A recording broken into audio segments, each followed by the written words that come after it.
Hey, good morning. This is Ardell Austin, and I'm coming to you this morning for our virtual service. I'm looking forward to being with you for this time, and I hope that this will be an impactful time for you. We are about to go into our praise and worship, and I want you to get yourself ready. Go and grab someone. Tell them, come on, let's come together, because we're about to go into a life transforming word for you. Come on, let's go into our praise and worship, and I'll be right back with our word.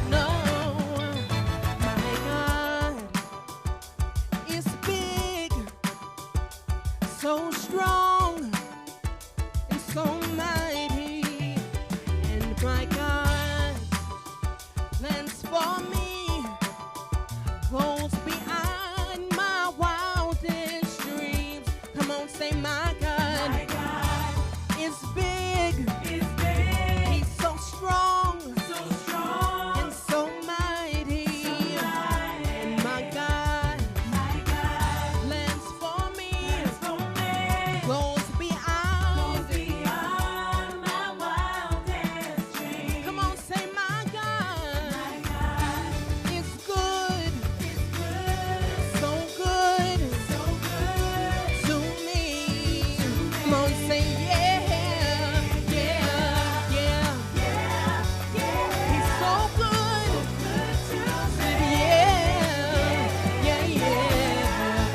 say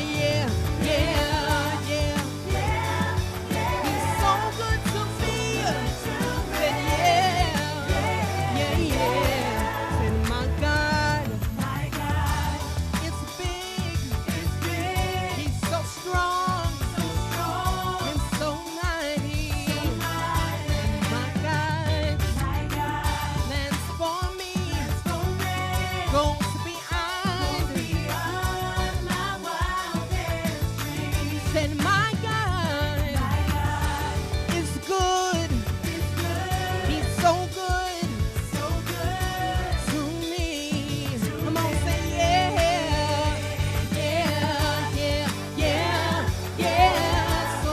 so good to me. Come on, lift it up and say so good. Say come on, say He's my God, and He is my refuge. He's the rock on which I stand. Oh yes, He is. God is. Holds the ocean in His hands. He's mine, and He is my refuge. Oh, He's the rock on which I stand. He is. God, He is my rock. He holds the ocean in His hands. Oh, there's nothing my God cannot do. Hey, there's nothing my God cannot do. Come on, if you believe that, say there's nothing my God cannot do. Say there's nothing my God cannot do. My God cannot do. Say there's nothing my God cannot do. My God cannot do. Say there's nothing my God cannot do.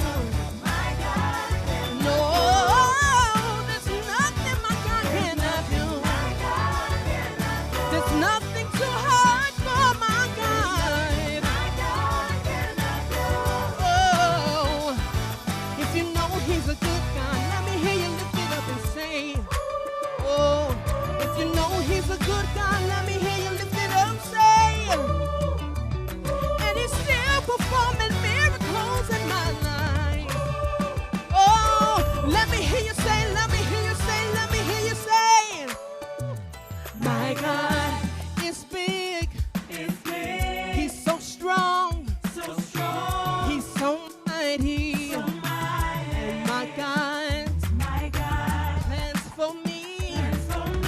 Say go beyond me. Go beyond my wildest dreams. Yeah. Oh, we have no reason to fear. No. Hallelujah. Said who has the final say? Jehovah has the final say. Said who has the final say? Jehovah has the final say. No matter what the doctors say, Jehovah has the final say. and no matter what your bills may say, Jehovah has. come on, say I have no reason. Come on, say I have no reason to fear. The Lord is my light. Oh, yes, He is. Come on, say I have no reason to fear. Said I have no reason to fear. Because the Lord is my light. Oh, yes, He is. The Lord is my light. Oh, said who has the final say? Jehovah has the final say. Said who has the final say? Jehovah has the final say. And no matter what the doctors say, Jehovah has the final say. no matter what the judge may say, Jehovah has the final say. said I have no, No reason, said I have no reason to fear. no reason. The Lord is my light. The Lord is my light. Come on, say I have no reason to fear. Said I have no reason to fear. Because the Lord is my light. The Lord is my light. The Lord is my light. Oh, said I have no reason to fear.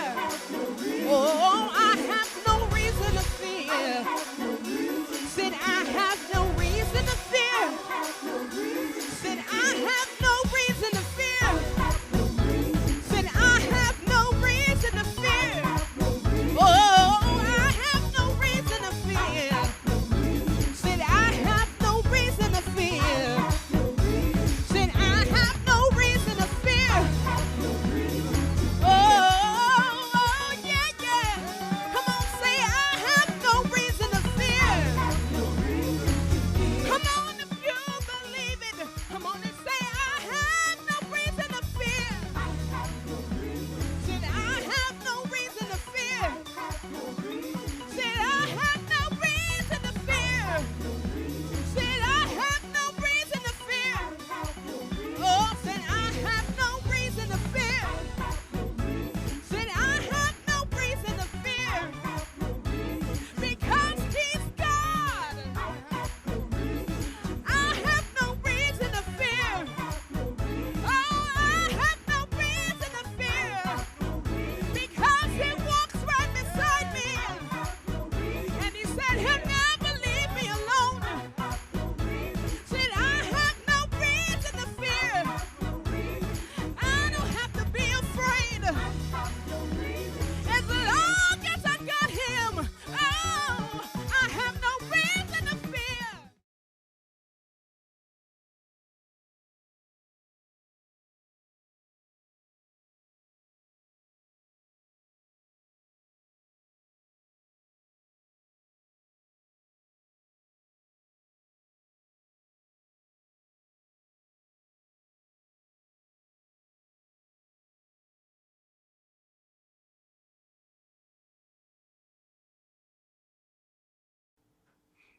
Hey, welcome this morning, and I'm glad to be with you.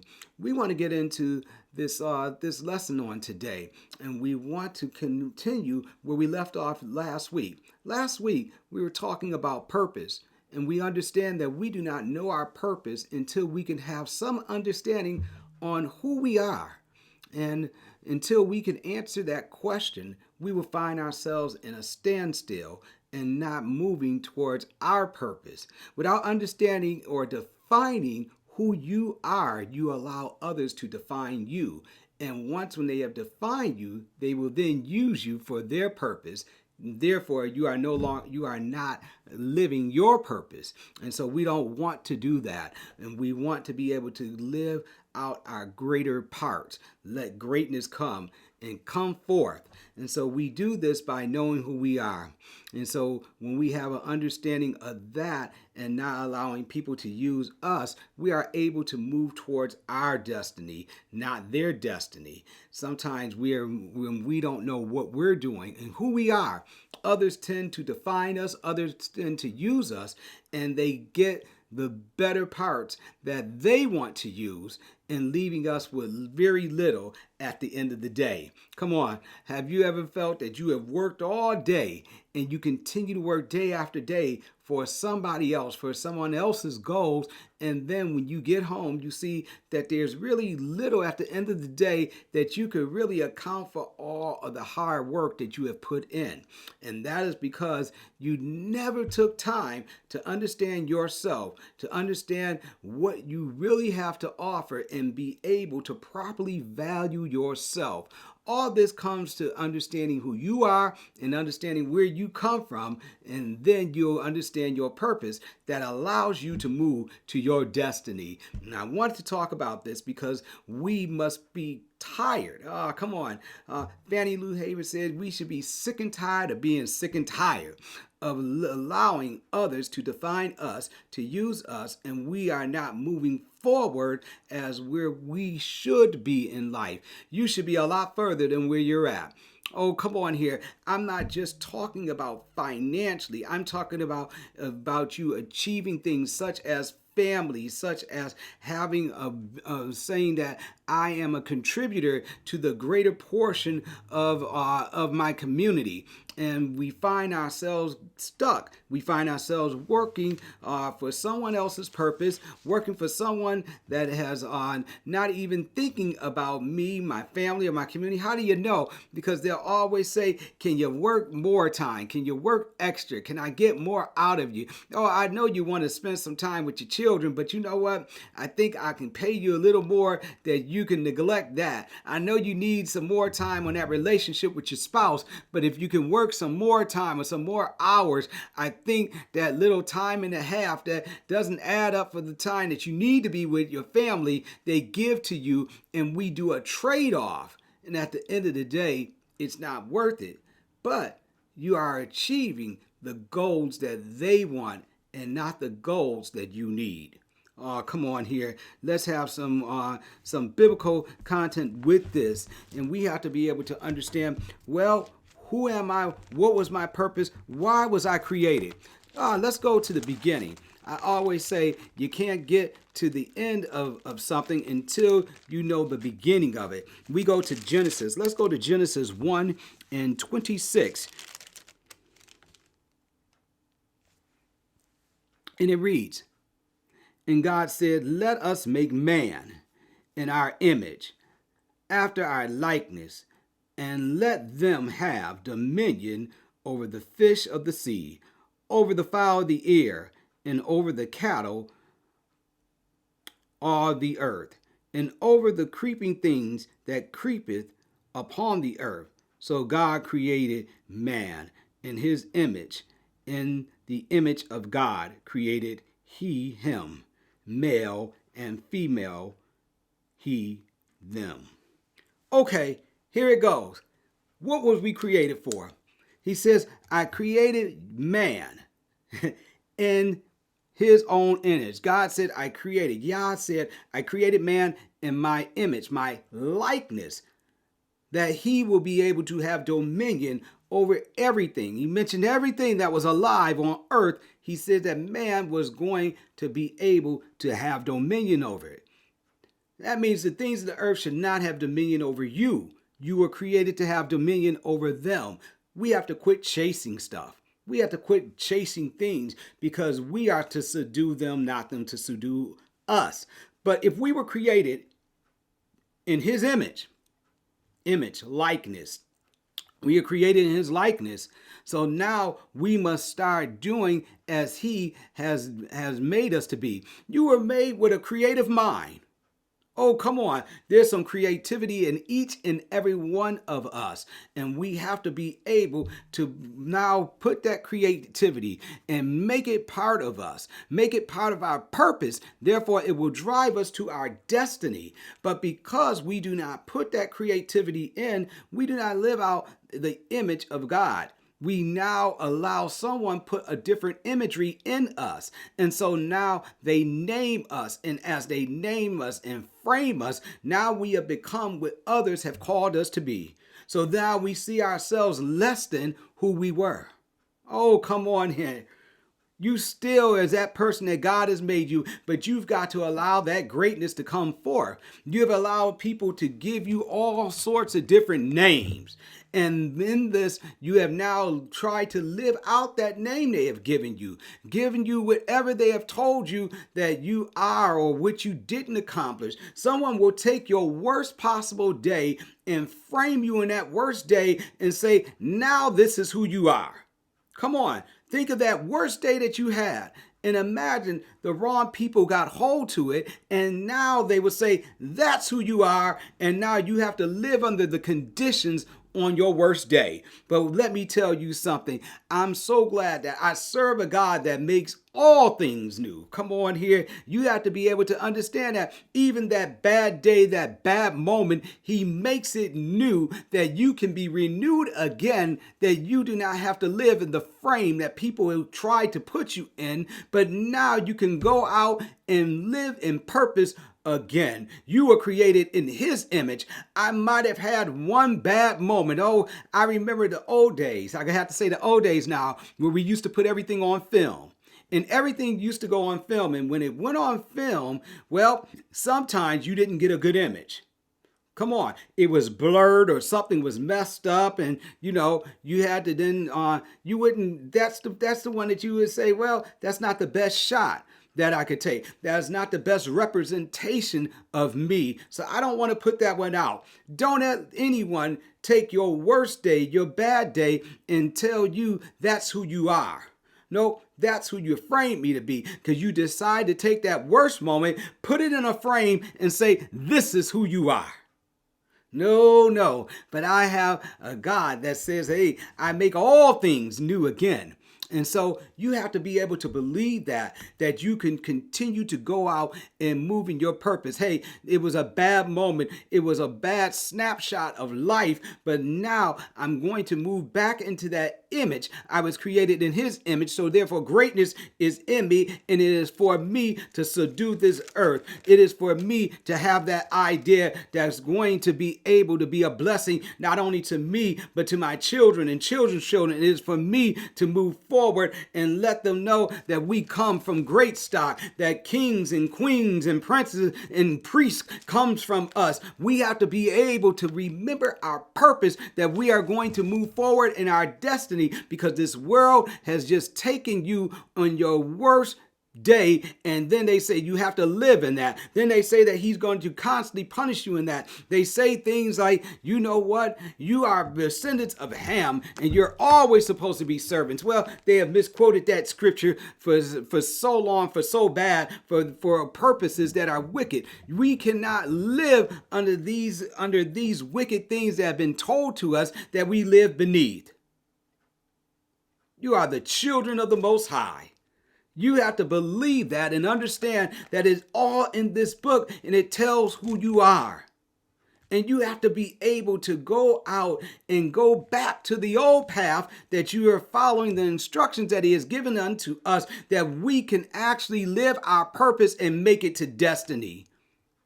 Oh, there's so much in destiny for you. You have a destiny. Don't think that you're just living out and running out the time of this life until there is no more time. And then you say, oh, well, I did some things while I was yet here. No, you actually have purpose. You actually have destiny. There's greatness for you. There's greatness for your children. And you have to be able to believe this. But as long as you do not hold fast to what his word is, and this is what has happened, they try to take you out of his image by eliminating his word from you. And so they say, hey, you don't need all that word. You just keep on going and you just do the portion that we have told you of the word and you're going to be all right. How is that working out for us as a people? Because we have lost our heritage. See, when we can reclaim our heritage, we can then go back to the word that he has given unto us, living under his covenant. Therefore, it will be so much easier for you to get to destiny. But for so long, you have allowed others to tell you about you. And therefore, when you have no knowledge of self, you will not live in purpose. You will allow other people to tell you what your purpose is because you really don't have knowledge of who you are. Come on.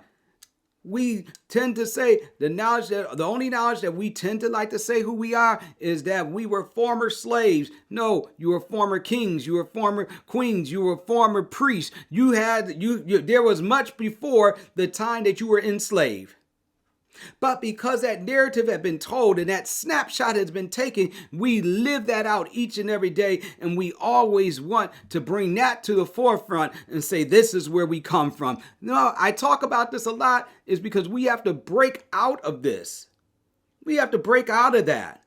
We have to think higher of ourselves. Lift your head up high and think greater of yourself. Yes, stop walking around with your head down, your shoulders shrugged over, and oh, well, I'm just trying to make it because we didn't come from much. No, you came from plenty. Stick your head up. Come on. Push it up. Put them shoulders back. Push out that chest and say, we come from proud people because we have a proud God that we serve. And we should be able to understand this. That we are trying to make it to our destiny. How we're trying to make it to our destiny, you have to get out of what has been told to you for so long that has not profited or benefited you, but now that rerun is going on in your mind and you are keep running that rerun of that story that you really don't have any destiny. So you now have to live out somebody else's and they'll give you crumbs while you give them the riches of this world. But you got to be able to understand that it is his word that we go by. His word, his destiny for each and every one of us. And we can't believe what man has continued to tell you. And you're saying, hey, I read this in the Bible. We should be doing this. And then somebody tells you, nope, we don't do this anymore. This is what we're supposed to be doing. You don't have to follow his word. See, when you don't follow the instructions from the manufacturer, we talked about this last week. It said that what? Yah created man in his own image. He's the creator. He has created him and we have not he has created us and we have not created him. And so therefore he has created us. He has put his stamp upon us for he knows what we are supposed to be. And don't let anyone tell you opposite of what his word is saying or they try to explain his word away. For it tells us in Romans 3 and 4, it says, God forbid ye, let God be true, but every man a liar, as it is written, that thou shalt magnify.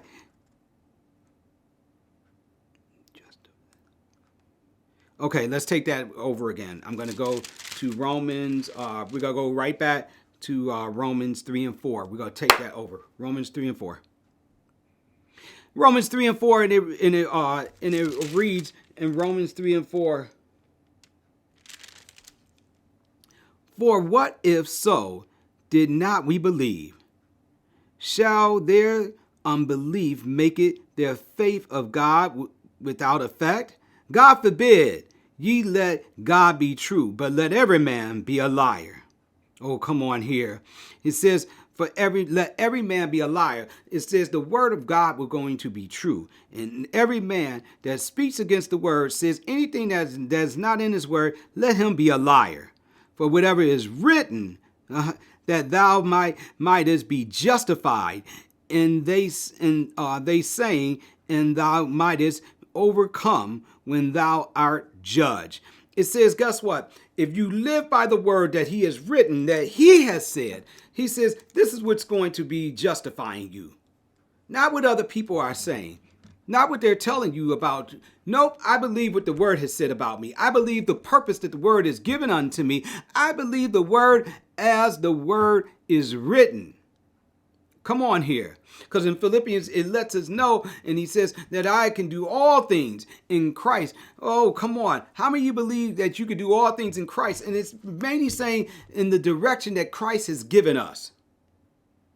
Yeshua has given us the perfect path, the perfect direction. And when we can follow them, this is going to lead us back to our purpose that allows us to get to our destiny. See, a lot of times we have to be able to understand this. People want you to just get lost. People do not want you to have direction, but you have to be able to find your direction, and you'll find his will in his word that you are able to make it to your destiny. We are people of destiny. Oh, come on here. We are people of destiny. In the end, let me tell you something. I know something. I know in the end we win. I know in the end he comes back to gather us together, to gather his church, to gather his people. And then when he comes to gather us, he judges the world.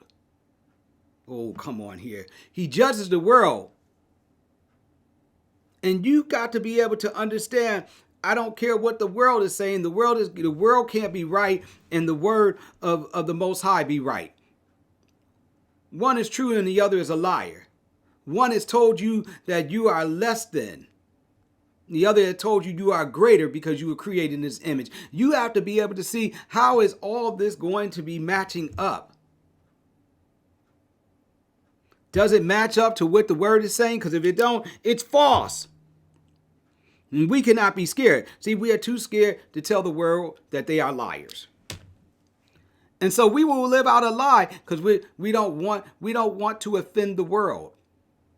But you offend the Most High, but you don't want to offend the world. You've got to be willing to let the world know that, guess what? To him I live and for him I die. I will die for his word. Before I will go back on his word, I will die. I will let the world put me to death first before I go against his word.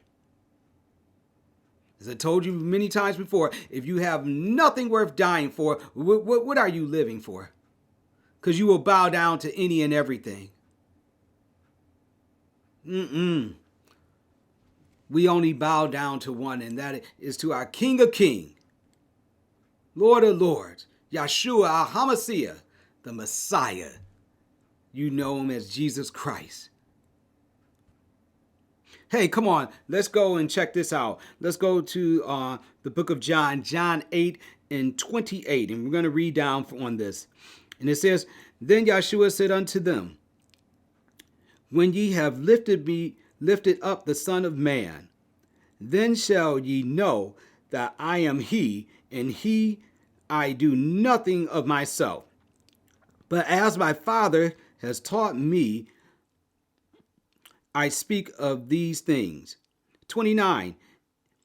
And he that sent me is with me.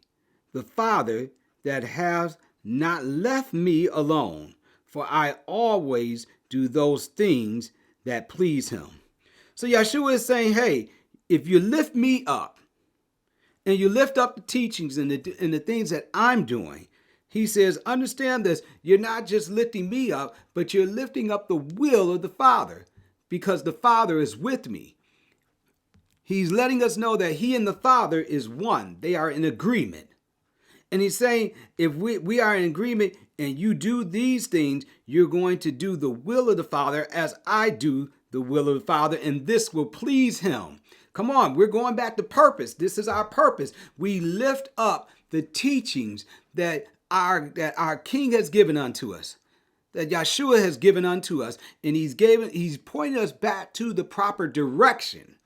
For during this time, he has come back after all the things that have happened. If you can go back and find the book of Maccabees, you'll find out what has happened and how the high priests and all of them have been taken and they have been infiltrated by the Greeks, and they have all come in, and there have been all these other teachings. But Yeshua comes back to point them back to the right direction, to their purpose that was going to lead them to their destiny. They were living out someone else's purpose, but he came to point them into the right direction. He says, hey, if you look and lift me up and lift up the teachings that I give you, they are the true teachings of the Father.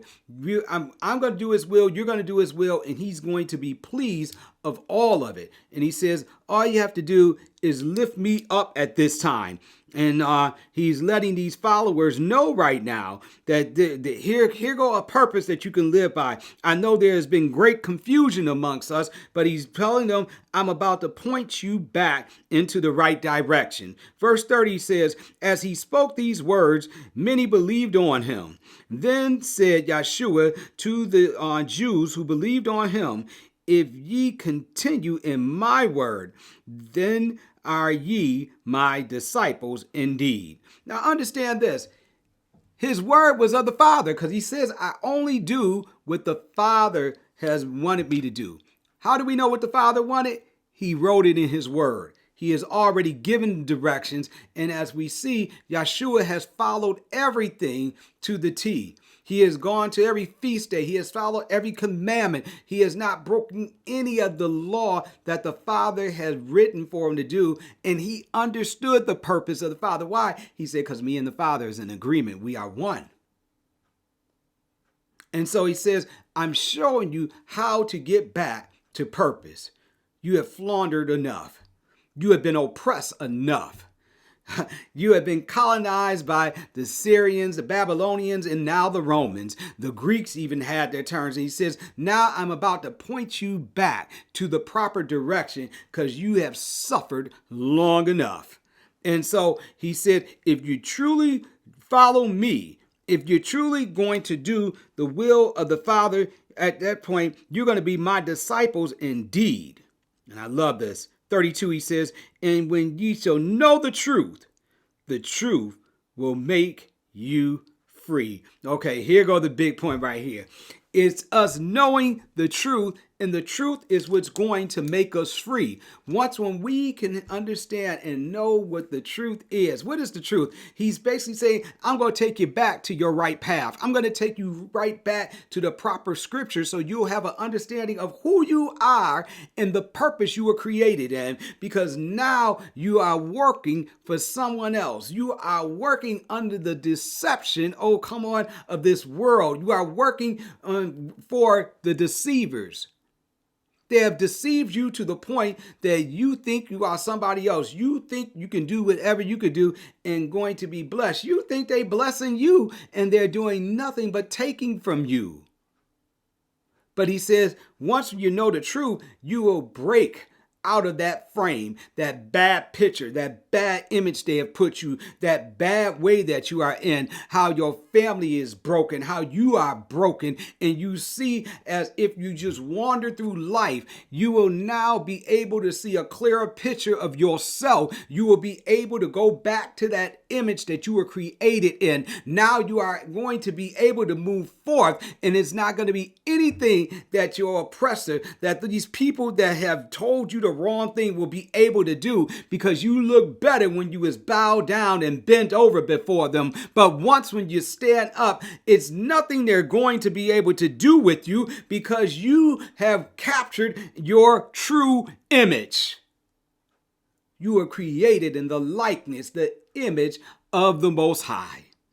So now we have to be able to understand what he has set out before us so that we can walk upright, that you will be able to dream again. What happened is they have stopped you from dreaming. They have worked you so hard and so much that you cannot relax, yourself, because when you dream at night, when you see dreams, he says, I'm going to allow you to see dreams and have visions, but some of us stay so busy burdened. Oh, come on. I remember this one. You stay busy, burdened, and bound. Pastor Brown said that once before. And you stay this way to the point that you can no longer dream. And so when you stop dreaming, you no longer can see true images. See, he downloads. Oh, come on.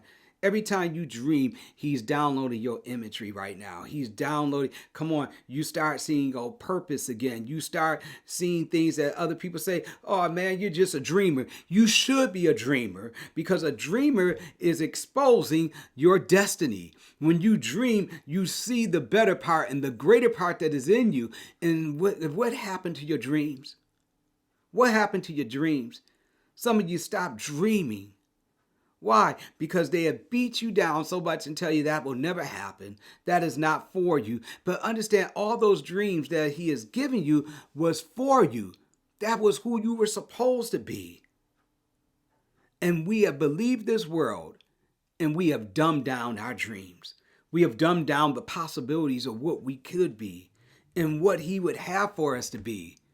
Boy, I don't know about you, but I'm ready to dream again. I've been dreaming for a while. So this is why some of the things I say, people say, boy, what are you talking? What world are you coming from? Oh boy, I love what Yeshua. I like what Yeshua said. He says, I'm not of this world. Paul even tells us, he says, hey, you're in the world, but you're not of the world. You get your instructions. Oh, come on, from the kingdom where you come from, the kingdom of heaven. Understand this. You are an ambassador. So guess what? Don't let this world trap you, because this world truly does not have power. This is why it says, who the Son set free is free indeed. We have to now be free of this world and free of the things that capture us, that does not allow us to dream, that does not allow us to move forward, that does not allow us to go after our dreams. We have to be able to be like Joseph. Joseph had a dream, but he kept on taking these bad pictures. They kept on getting these bad snapshots of him. He had this dream, and they took a snapshot, and he was dreaming. They said, here come the dreamer. And he was telling about how he had these wheat, and he was around all these wheats, 12 barleys of wheat, and they bowed down before him, and they said, boy, what a dreamer. They got offended of the dream that he had. And then they started to make sure they set him up for bad pictures. You know, have you ever been in a picture and people put their fingers behind your ears or something and they make bad snapshots? Well, Joseph kept getting bad snapshots from that day forward. Come on, the first one, they ended up throwing him into a pit. Bad snapshot. Selling him away to a band of gypsies, basically. He's sold into the land of Egypt. Bad snapshot. Go to Potiphar's house. His wife accused him of trying to sexually harass her. Bad snapshot. He gets thrown into a jail. Bad snapshot. He finds out that Pharaoh has a dream and that he was an interpreter of dreams.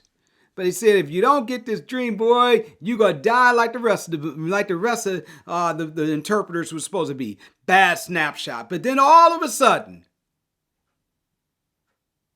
something came back into refocusing in Joseph's life. He was able to tell of the dream that the Pharaoh had. There was 7 fat cows, and then there was 7 skinny cows, malnutrition cows, and those cows ate the 7 fat ones. He was able to explain it. You're going to have 7 good years after 7 bad years, but if we store up the good years, we're going to be able to make it out through the bad years. Oh, come on here. We have to be able to see. He dreamed. There was a dream. He was able to interpret it, but he saw the greater portion. My purpose came out of that. I was able to tell the direction that we needed to go. And then all of a sudden, cloudy pictures started to focus, and it started to look better. And as it started to look better and better, and snapshot after snapshot after snapshot, eventually that shot came again about the 12 barleys bowing before him when his brothers came to Egypt, and he saved their lives with the dream of the wheat bowing down. That was the same wheat that he saw in the picture that he saved up. And what happened? The 12 tribes ended up coming and bowing before him, but it was still about the wheat. Oh, you got to get this. Everything was in that original picture. And he said, what you did for bad came for good. What we got to understand is once when you get back into your purpose and going on the path of your destiny, everything that was meant for your bad will turn for the good. Why? Because you'll be able to use all those experiences to be able to benefit yourself, your family, your children, your children's children, your community, and your nation. Understand this. Is all that you have gone through wasn't for naught, but it is time for you to wake up. You have to come out of this peace, this nightmare that they put in. You are supposed to have dreams, not nightmares. We have been living a nightmare long enough. Wake up out of the nightmare. Refocus. Come on. We're using camera imagery. Refocus. Get a better picture. Frame that one. And then as you do that, you'll dream again. And your dreams will help lead you to your destiny. Come on, there's much more that you have to offer. Come on, don't think whatever was the bad situation, you can get beyond this. Come on, he makes all things new, including you. Including your situation. There's better and greater for you. I want to encourage you today to come on. We're going to move back to our purpose right now. Our purpose was we were made in the likeness of the Most High. And so now it is for us to subdue the earth. The earth was made for us to be able to have control and govern it on his behalf. But we have allowed ourselves to be governed by the things of this earth. So let's turn this thing around right now. Let's turn it around right now and move towards your purpose. Hey, I hope this message was beneficial to you. I'm looking forward to meeting you again later this week. But until we meet again, shalom.